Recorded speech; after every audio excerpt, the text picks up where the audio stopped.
नमस्कार। आज हम इतिहास के सबसे मशहूर या यूं कहें कि सबसे कुख्यात जहाज की बात कर रहे हैं, आरएमएस टाइटैनिक। इस ऐतिहासिक विश्लेषण में हम सिर्फ एक त्रासदी की बात नहीं करेंगे, बल्कि इसे एक ऐसे वेकअप कॉल की तरह देखेंगे जिसने समंदर के सारे कानून हमेशा के लिए बदल कर रख दिए।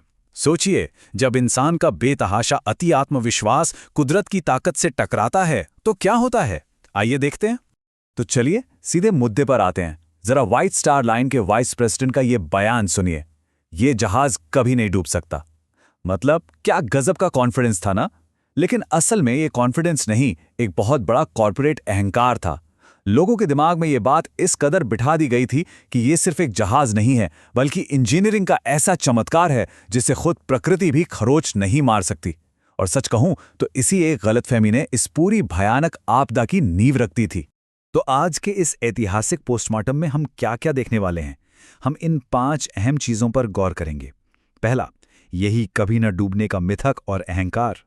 दूसरा, कैप्टन पर कॉर्पोरेट दबाव। तीसरा, जहाज के ढांचे यानी उसके हल का फेल होना। चौथा, लाइफ बोट्स की वो जानलेवा कमी।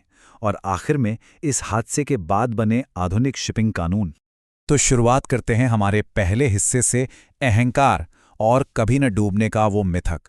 आपको पता है, टाइटैनिक को बनाने में उस वक्त $7.5 मिलियन लगे थे, जो आज के हिसाब से करीब $400 मिलियन हैं। अंदर से ये किसी तैरते हुए महल जैसा था। तुर्की बात, शानदार सीढ़ियां, गर्म स्विमिंग पूल, सब कुछ।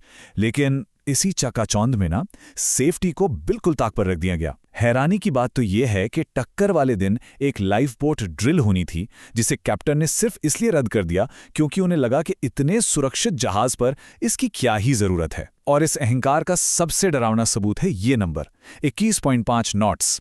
12 अप्रैल से ही बर्फ की चेतावनियां लगातार मिल रही थीं, फिर भी 60 साल के अनुभवी कैप्टन एडवर्ड स्मिथ ने जहाज की रफ्तार कम नहीं की।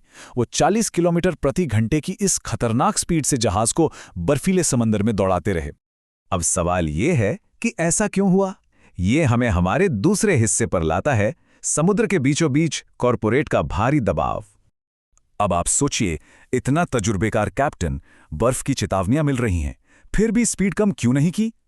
इसका जवाब इस सीधे से अंतर में छिपा है। व्हाइट स्टार लाइन का एक ही लक्ष्य था, किसी भी हाल में अपनी पहली यात्रा सिर्फ 6 दिन में पूरी करके एक नया वर्ल्ड रिकॉर्ड बनाना। उन्हें दुनिया को दिखाना था कि टाइटैनिक सिर्फ सबसे बड़ा ही नहीं, सबसे तेज भी है। और इस चक्कर में क्या हुआ?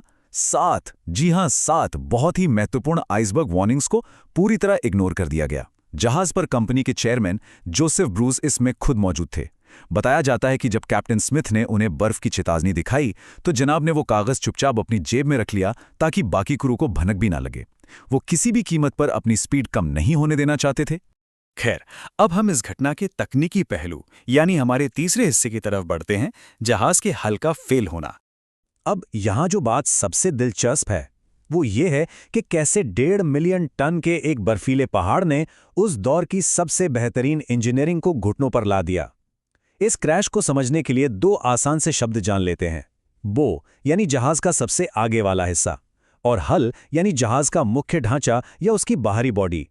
इसी हिस्से पर उस आइसबर्ग ने सबसे गहरी चोट की थी। और यहीं पर इस कहानी की सबसे बड़ी विडंबना छिपी है। टाइटैनिक का इतना नाम क्यों था? क्योंकि इसमें एक डबल बॉटम हल और 16 वाटर टाइट डिब्बे थे। दावा था कि अगर नीचे से कोई चट्टान टकराई तो भारी परत टूट जाएगी, लेकिन अंदर की परत जहाज को बचा लेगी। लेकिन असलियत बहुत ही खौफनाक थी। आइसबर्ग जहाज के नीचे से नहीं टकराया, उसने बो के पास किनारे पर एक साइड इंपैक्ट किया। ये रगड़ मुश्किल से 10 सेकंड तक चली होगी, बस 10 सेकंड, लेकिन इसने जहाज के किनारे को ऐसे चीर दिया कि वो डबल बॉटम तकनीक बिल्कुल किसी काम की नहीं रही। जहाज की लिमिट थी कि अगर उसके 4 डिब्बे पानी से भर जाएं तब भी वो तैरता रहेगा, लेकिन उस 10 सेकंड की तिरछी खरोच ने एक साथ 6 डिब्बों में पानी भर दिया। मतलब वो कभी ना डूबने वाली तकनीक ताश के पत्तों की तरह ढह गई। जरा उस बिना चांद वाली, जमा देने वाली रात के टाइमलाइन पर नजर डालिए। आप देखेंगे कि कितनी तेजी से सब कुछ खत्म हुआ। रात 11:39, क्रू मेंबर फ्रेडरिक फ्लीट ने सामने आइसबर्ग देखा। सिर्फ 1 मिनट बाद 11:40 पर टक्कर हो जाती है। ठीक 12 बजे तक रेडियो ऑपरेटर ने घबराहट में डिस्ट्रेस कॉल भेजना शुरू कर दिया।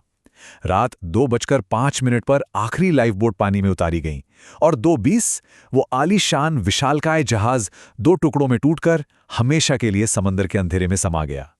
एक मामूली सी लगने वाली मैकेनिकल विफलता ने 3 घंटे से भी कम समय में इस दानव जैसे जहाज को निगल लिया।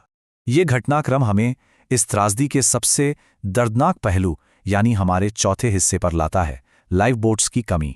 जैसे जैसे जहाज आगे की तरफ झुकने लगा, सारी इमरजेंसी तैयारियां एक मजाक बन के रह गईं। वो शांत रात अचानक चीख पुकार और दहशत में बदल गई। और ये स्लाइड बहुत ही डरावने तरीके से उस रात के जानलेवा गणित को समझाती है। जहाज पर कुल मिलाकर करीब 2200 लोग सवार थे, लेकिन लाइफ बोट्स सिर्फ 20 थीं, जिनमें मुश्किल से 1200 लोग ही आ सकते थे। मतलब 1000 लोगों के लिए बचने का कोई रास्ता था ही नहीं। और इससे भी बुरी बात, जो लाइफ बोट शुरुआत में उतारी गईं वो आधी खाली थी। एक लाइफ बोट में 65 लोगों की जगह थी, लेकिन उसमें सिर्फ 28 लोग बैठकर गए।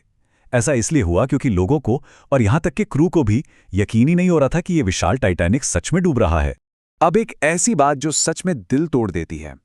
वहां से सिर्फ 37 किलोमीटर दूर, जी हां सिर्फ 37 किलोमीटर, एसएस कैलिफोर्निया नाम का एक और जहाज मौजूद था।